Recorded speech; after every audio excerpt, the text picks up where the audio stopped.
Liberia is an interesting country. For one, it was the only colony America had in Africa. And if we're going to review this country, we need to look at its history. And to start with, we must go back to the beginning. The area that became Liberia was home to various indigenous people for centuries. These groups had distinct language, traditions, and political structures, often based on clan leadership and trade networks. Coastal people skilled navigators and traders, while interior groups cultivated rice and other various types of food. From the 15th century onward, Portuguese, Dutch, and British traders visited the coast, trading pepper. They would later call it the Grain Coast because of its ivory, and later enslaved people. By the 1700s, Liberia was integrated into the transatlantic slave trade, with local African rulers sometimes trading captives to Europeans. But in the United States, slavery was still widespread. But there was also a growing population of free black people who were born free, and some other were freed from slavery. Many white Americans, both abolitionists and slaveholders, debated the role free African Americans should have in society. In 1816, a group of prominent Americans, which included politicians, clergymen, slaveholders, and abolitionists, founded the American Colonization Society. This society argued that free black people should be, quote, repatriated to Africa. The motives varied from different factions. The abolitionists believed free blacks could build a new Africa, proving self-governance and undermining slavery's justification. The slaveholders, on the other hand, wanted to remove free blacks, fearing that they would inspire many other enslaved people to rebel. Many Americans believed, both black and white, that they could never coexist equally in peace. The ACS raised funds to transport free African Americans and later formerly enslaved people across the Atlantic. The idea was that they would settle in West Africa, build communities, and establish a Christian, Western-style nation. The U.S. government supported the project to some degree, seeing it as a solution to the problem of free blacks in America. The ACS negotiated with local chiefs in the western African coast, in today's Liberia, to purchase land. In 1822, the first settlers arrived at the island near Monterevo, the capital, which was later named after the U.S. President James Monroe. The settlers, which would be called Americano-Liberians, saw themselves as bringing civilization, Christianity, and democracy to Africa. But to the indigenous people already living there, the settlers were foreign, not returning brothers and sisters. Land disputes and cultural clashes were common. After arriving, the settlers tended to see themselves as culturally and sociologically superior to the indigenous African people already living in the region. They set up a system modeled on the Western South style of American governance, which put themselves as an elite class. The Americano-Liberians did not always practice slavery in the exact same way or form as in the U.S., but they did engage in domestic slavery, which were household servants. There would be pawn shops and indentured servitude. Some indigenous people were forced to work for settlers under systems of debt bondage, child labor, and forced labor on plantations. By the late 19th and early 20th century, international observers, including the League of Nations in the 1920s and 1930s, condemned Liberia for forced labor practices that resembled slavery. In fact, in the 1930s, Liberia nearly lost its sovereignty because of these abuses, when it was accused of shipping indigenous people abroad for forced labor on Spanish plantations in Equatorial Guinea. So while Liberia was founded on a homeland for freed black people from America, and some of those very settlers replicated and exploited systems and enslaved or coerced labor from the native Africans people.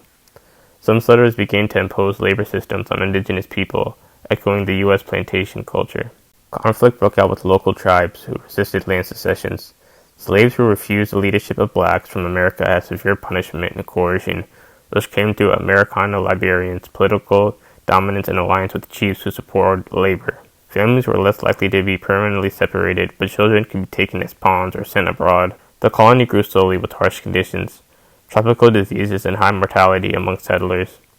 Additional groups of freed Africans, Americans, and recaptured Africans, which were liberated from slave ships by the U.S. Navy, were settled over time. And on July 26, 1847, Liberia officially declared independence, becoming Africa's first modern republic. The Constitution was modeled after the U.S. system with a presidency, legislature, and courts. Joseph Roberts, an African-American, became Liberia's first president. The settlers, known as Americano-Liberians, dominated politics and society and the economy. Indigenous Africans were largely excluded from power and citizenship for much of Liberia's history. For over a century, Liberia was governed almost exclusively by Americano-Liberians, who saw themselves as a Western educated elite.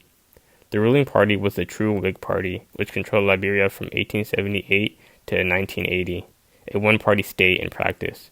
Liberia maintained independence during the scramble for Africa, though it lost a lot of territory to Britain. The country was heavily dependent on agriculture, such as coffee, cocoa, palm, and oil. In 1926, the Firestone Tire and Rubber Company established a rubber plantation, which became a cornerstone of Liberia's economy. Also, Liberia was a founding member of the League of Nations and later the United Nations.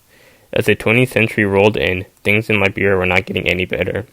While Americano Liberians prospered, the majority of indigenous population remained marginalized and poor. Education and political power were concentrated in the capital.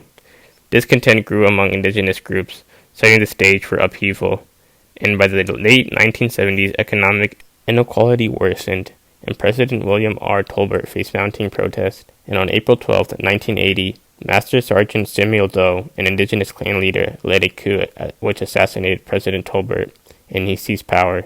The coup ended Americano-Liberian dominance, but ushered in massive instability. Doe's regime executed 13 government officials publicly. Initially welcomed as a champion of indigenous Liberians, became authoritarian, corrupt, and brutal. Relations with the U.S. remained strong during the Cold War, and the U.S. later sent aid to Doe. But this ethnic favoritism, which was his clan, caused resentment, fueling opposition movements. The decision of Americano Liberians to dominate and exploit indigenous Liberians set the foundation for a century of inequality. That same inequality exploded in 1980 with the coup and the mistrust it created between groups, which fed into the brutality of Liberia's civil wars. On December 24, 1989, Charles Taylor and his National Patriot Front of Liberia launched a rebellion against Doe. The war was brutal. Widespread atrocities, massacres, and child soldiers, ethnic killings, mass displacement, and famine. Doe was captured and killed in 1990 by a rival faction. Multiple factions fought for control, plunging Liberia into more chaos. Regional peacekeepers intervened. After years of war, a peace agreement led to an election in 1997. In the election, Charles Taylor won the presidency under the slogan, quote, "He killed my ma, he killed my pa, but I will vote for him," end quote. This was reflecting fear and desire for peace. His government was marked by corruption and authoritarianism, but there was still continued violence as Taylor supported rebel movements in Sierra Leone in exchange for blood diamonds. New rebel groups launched another uprising. But in 2003, war resumed, which would lead to the Second Liberian Civil War. Taylor resigned under international pressure and went to exile. He later tried and convicted for war crimes in Sierra Leone. A transcendental government ruled until 2005 elections, won by Ellen Johnson, the first elected female head of state in Africa. After the wars, Liberia rebuilt slowly with help from international aid, UN peacekeepers, and debt relief. But poverty rates still remain extremely high, around 64% in 2007, and it's still over 50% in the 2010s. Recently, there's been some improvement. Poverty fell from 40% in 2022 to 26% in 2024. Still, most Liberians live on less than $2 a day, making it one of the poorest countries globally. Sir Lief's presidency restored international legitimacy, secured debt relief and foreign aid. He oversaw reconstruction after years of devastation. Criticized for corruption and failing to fully unite the country, peace was largely maintained. Though Liberia remained poor and dependent on aid, in 2018 former soccer star George Weah was elected president. His presidency focused on poverty reduction, infrastructure, and education. Though critics accuse him of corruption and mismanagement, Liberia continues to struggle with weak institutions, poverty, and unemployment. Its dependence on rubber, gold, and iron exports, and it still has a legacy of war and corruption.